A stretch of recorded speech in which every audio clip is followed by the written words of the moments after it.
स्थूल, सूक्ष्म, कारण और महाकारण, ये चारों जड़ शरीर अलग हो जाता है। आप चेतनत रूप में हो गए, आप परमहंस बन गए। परिणाम क्या होगा बता रहे हैं आप? बूझी ले सो हंस, जिन जानियो निज नाम को, अमर भयो सो वंश। अब निज नाम को जान गया, उनके वंश सहित अमर हो गए। इसी संत महात्मा गण कहते हैं, जिन जानियो निज नाम को, अमर भयो सो वंश, उनके वंश अमर हो जाते हैं। इसलिए हम लोग को उस नाम को जानना चाहिए। वही नाम है राम नाम, अमर नाम। वो राम नाम कैसा? तो गोस्वामी जी महाराज से पूछा जब वो राम नाम कैसा? गोस्वामी जी महाराज कहते हैं, बंदो राम नाम रघुवर को, हे तो कृषाणु भानु हिम कर को। कहा वो राम नाम कैसा है? तो कहा कि अग्नि के समान तेज उस राम नाम में, सूर्य के समान प्रकाशमान है, और चंद्रमा के समान शीतलता है। तीनों गुण उस राम नाम में है। आप लिखते रहो आका मो राम, आप कृषाणु मतलब अग्नि, उससे आप रो हटा दीजिए तो किसानु हो जाएगा, उसका अर्थ अग्नि नहीं होगी। भानु से आप आ हटा दीजिए, भानु हो जाएगा, उसका अर्थ सूर्य नहीं होगा। और रा हो गया इधर, हिमकर से आप मोह हटा दीजिए, हिकर हो जाएगा, उसका अर्थ चंद्रमा नहीं होगा। संत महात्मा गण जैसे इन तीनों से राम शब्द निकल जाएगा तो तीनों का स्वभाव और अर्थ बदल जाएगा। संत महात्मा ने कहा कि प्रत्येक जीवों के अंदर में ही नहीं, समस्त प्राणियों के अंदर में ये राम नाम है। जो इस राम नाम को जानते हैं वो अमर हो जाते हैं। इसलिए कहा राम नाम अमर नाम। उसी राम नाम को जानने के लिए मानव तन मिला है, और इस मानव तन को पाकर अगर उस राम नाम को हम लोगों ने जानने का प्रयत्न नहीं किया तो संत महात्मा गण कहते हैं कि तब तो दुख पड़ा हुआ है। इसीलिए जानने का प्रयास तो कम करिए। नहीं प्राप्त कर पाए, प्रयास भी अगर करते रहेंगे ना, तो कहावत बड़ी अच्छी है कि जब कोशिश करते जाते हैं तो करते करते कभी न कभी कोशिश पूरी कर ही लेते हैं लोग। तो कोशिश करिए, हम लोग अभ्यास करते रहिए, अभ्यास में निरंतरता लेते आइए, निरंतरता बना कर रखते रहिए। और जो अभ्यास करते रहेंगे तो संत महात्मा गण कहते हैं कि बड़ा से बड़ा काम अभ्यास ही कर लेता है।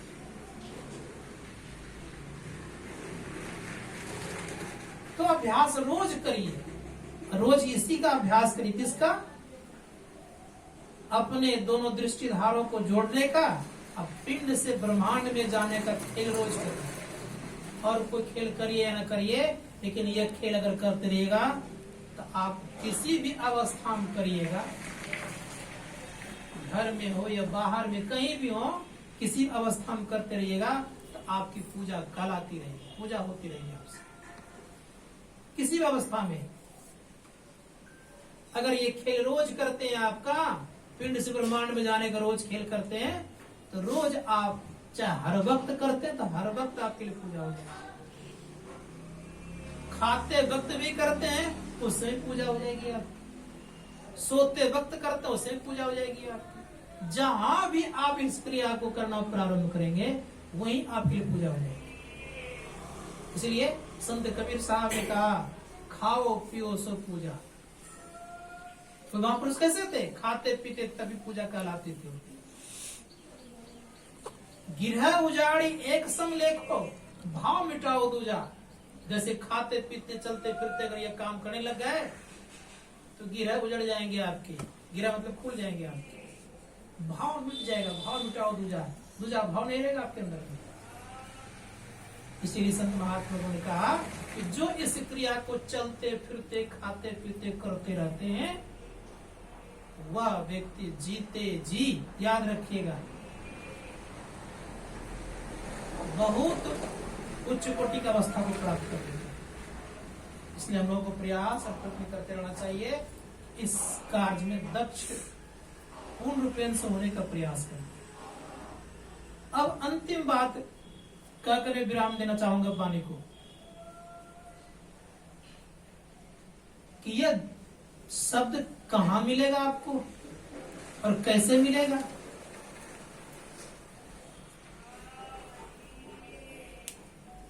ऋषि मुनिगण कहते हैं कि यह शब्द मिलेगा आपको तब जब आप ठहरना जान गए हैं। अभी आप ठहरना नहीं जाने हैं, केवल सुने कि यहाँ ठहरने पर ऐसा होता है। जैसे आप ठहर जाएंगे, कहाँ, तो प्रारंभ में ठहरना कहाँ हो। तो ऋषियों ने कहा है कि प्रारंभ में पहले आप हैं अंधकार में, अंधकार में ठहरिए। कौन ठहरेगा अंधकार में? आप दो स्थिति में हैं, इसको नोट करिएगा आज। एक तो मन है और दूसरे आप दृष्टि से मिले जुले हैं। दृष्टि से मिले जुले हैं आप। जहां दृष्टि जाती है वहां मन जाता है, और जहां मन जाता है वहां दृष्टि जाती है। मन गया तो दृष्टि भी गई। अब कहेंगे कि दीवार के उस पार तो दृष्टि जा नहीं रही है, तो वहां कौन सी दृष्टि जाएगी? कह सकते हैं, संशय हो सकता है। कब मानस दृष्टि रहता है संग संग, जहां चले जाए आप। अमेरिका नहीं गए तब भी अगर मन चला गया तो दृष्टि वहां गई। कहा मानस दृष्टि होने के कारण, कहा जहां दृष्टि है वहां मन है। तो जैसे दृष्टि और मन अंधकार में ठहरेगा तो अंधकार का भेदन होगा, प्रकाश का उदय होगा। अब प्रकाश का उदय हो गया, अब प्रकाश में अगर ठहर गए तो हमारे परम पूज्य गुरुदेव कहते हैं कि जो ठहरते हैं व्यक्ति, तो ठहरने वाले को प्रकाश मिलता है। इसीलिए कहा कि यहाँ पर स्थिर आप हो गए। जैसे अंधकार में ठहर प्रकाश मिला, अब प्रकाश में आपने ठहराव कर लिए, तो कहा वहां पर शब्द मिलेगा। इसने कहा दृष्टि टिकै सुत धुंध रमय अस करो गुरुदया। यहाँ पर आपको मिल जाएगा प्रारंभिक शब्द। इसी संत महात्मा कहते हैं, इस प्रारंभिक शब्द को सुनते सुनते साधक चढ़ते जाता है, नीचे नहीं आता, क्योंकि आकर्षण उस शब्द में, चुंबकत्व गुण है उसमें, वो खींचता है, चुंबक अपने तरफ खींचता है। तो इसी को दरिया साहब ने कहा, उसमें चुंबकीय गुण होने के कारण क्या करता है, खींचता है अपने तरफ। देखा चुंबक शब्द है भाई, चुंबक लोक ले जाई, वही निकारे होखे नहीं पीरा, सत्य शब्द जो बसे शरीरा। शरीर जब निकलता है ना तो पीड़ा नहीं होता है। कौन शरीर निकल गया भाई? आपने अगर मान लिया जब प्रथम केंद्र पर सुने हैं तो वहां से खींच करके आप कहा जाएंगे, तो सूक्ष्म केंद्र पर जाएंगे, अर्थात दूसरे केंद्र पर जाएंगे।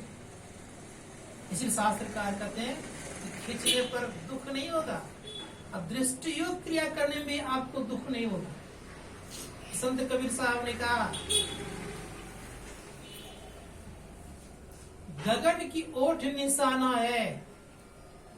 निशाना कहाँ लगाइए? गगन में। गगन की ओठ निशाना है, दाहिने सूरज चंद्रमा बाएं, इनके बीच छिपाना है। अब कह रहे बड़े प्रेम संत कबीर साहब कि मारियो बाण विधातन ही तन, सदगुरु का परवाना है। बाण मार रहा है लेकिन उनके अंदर में क्या होगा? का घाव नहीं होगा। मारियो बाण, घाव नहीं तन में, जिन लागा तिन जाना है। अगर कोई व्यक्ति ने मार दिया बाण तो अपने अंदर में घाव नहीं होता है। इसीलिए शास्त्रकार कहते हैं कि अवश्य ख्याल रखिए जीवन में कि कम से हम आपके शरीर में घाव नहीं हो और रास्ता मेरा खुल जाए, बन लगने पर वो काम कर लीजिए। दृष्टि रूपी बाण चलाने पर घाव शरीर में नहीं होता है और रास्ता भी बढ़िया से मिल जाता है। तो दृष्टि योग क्रिया करेंगे तो शब्द योग भी आपकी क्रिया हो जाएगी। संत महात्मा का दृष्टि टिकेगी तो ध्वनि अपने अपने मिलेगी। आप ये गुरु महाराज करेंगे, दृष्टि टिके सुप्त धुंध में ध्वनि मिलेगी आपको। इसी ध्वनि का जो ध्यान करेंगे तो संत महात्मा गण कहते हैं ये क्या है, इस ध्यान को कैसे किया जाता है का आंख कान मुख बंद कराओ, अनहद झिंगा शब्द सुनाओ। का आंख कान और मुख ये तीनों को बंद करना पड़ता है, लेकिन अपने से करेंगे तो कुछ पता नहीं चलेगा, जानकारी लेकर करेंगे तब काम बनेगा। इसलिए कहा आंख कान मुख बंद कराओ, अनहद झिंगा शब्द सुनाओ। क्या होगा परिणाम? तो दरिया साहब कहते बड़े प्रेम से कि जानी ले सत्य पहचानी ले, श्रुत साची बसे दीर दाना, खुले कपाट बाट सहजे मिले, पलक प्रवीण दिव्य दृष्टि ताना। जो जानेगा उनको दिव्य दृष्टि प्राप्ति हो जाएगी, और जो दिव्य दृष्टि प्राप्त करेंगे तो संत महात्मा गण कहते हैं वो बेचारे भगवान के रूप में हो जाएंगे। दिव्य दृष्टि प्राप्त कर लिए बहुत कुछ जान जाएंगे आप। संत महात्मा ने कहा कोशिश करिए अपने अंदर में चलने का। इसीलिए इतना ही कहूंगा कि इसका अभ्यास रोज करिए। कितने भी जगिए ये ख्याल रखिए, जग करके साधना इस तरह की स्थिति होती है कि जग जग करके ध्यान करते। गुरु महाराज कहते थे कि जब जब नींद टूटे तब तब बैठ लीजिए, नींद आया फिर सो जाएगी। इस तरह साधना करेंगे तो उन्नति धीरे धीरे हो जाएगी। ऐसा नहीं अच्छा 3 बजेगा तभी उठेंगे और फिर 3 बजे पड़ते जब बेल लगाए फिर बेल को दाब दिए, फिर नींद आ गई, फिर इकट्ठे 5-6 बज गया। इस तरह साधना नहीं होती है। जब जब आपका ध्यान नींद खुल जाए तब तब बैठ करके ध्यान करिएगा, उन्नति होगी। संत महात्मा गण कहते हैं जो इस तरह से रात्रि काल में करते हैं वो अवश्य जल्दी तरक्की करते हैं। बोलिए प्रेम से श्री आरती को 5 मिनट पहले छोड़ दिया हूँ, 10:30 में।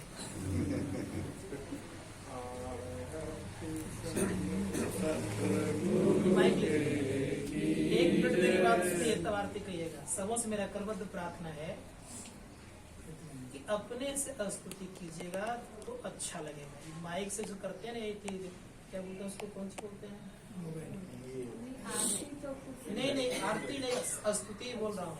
इससे क्या होगा, कोई न कोई एक बनिए माइक पकड़ने वाला और अस्तु राग से गए और अच्छा लगेगा। इसको जो आदत लगा कर रखे है ना तो पूरा ये आदत ठीक नहीं है। निवेदन है, ठीक है? अपने से गाइए, प्रयास कीजिए। कोई एक आदमी माइक पकड़िए और गाइए, अपने से शुरू करिए। कोई भी दीजिए इनको पप्पू जब शुरू करती है, दीजिए लिख दीजिए, पिता विजन करा दीजिए। हमको लीडर बनाना आता है मुझे भाई।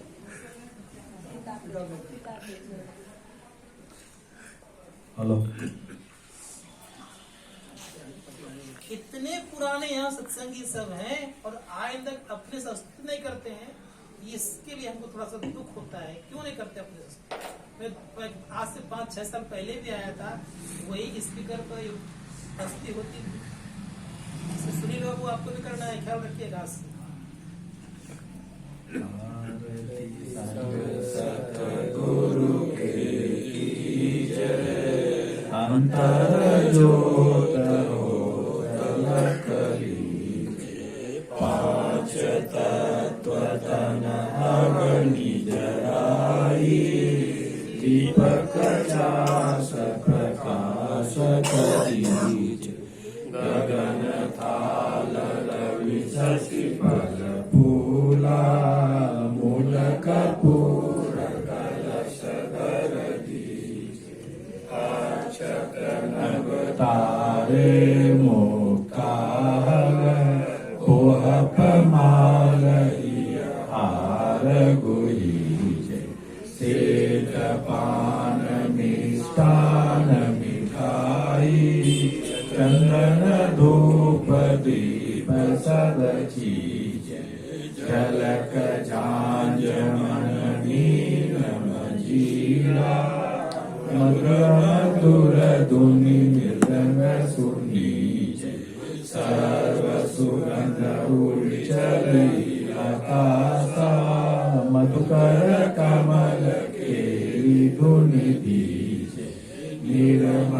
ज्योत जलत घट माही देखत दृष्टि दोष सब चीजे अदर धार अमृत भरी आवे सतमत द्वार अमर रस बीजे पी पी होय सुरत मतवाली चढ़ चढ़ी उमगी अमीर सरीजे कोट बाण छवि तेज उजाली अलग पागल की लाग लगी चिंचिन सूरत दर पर राखे गुरु प्रसाद अगम रस पीज दमकत करक करक गुरु तामा उलकिया लग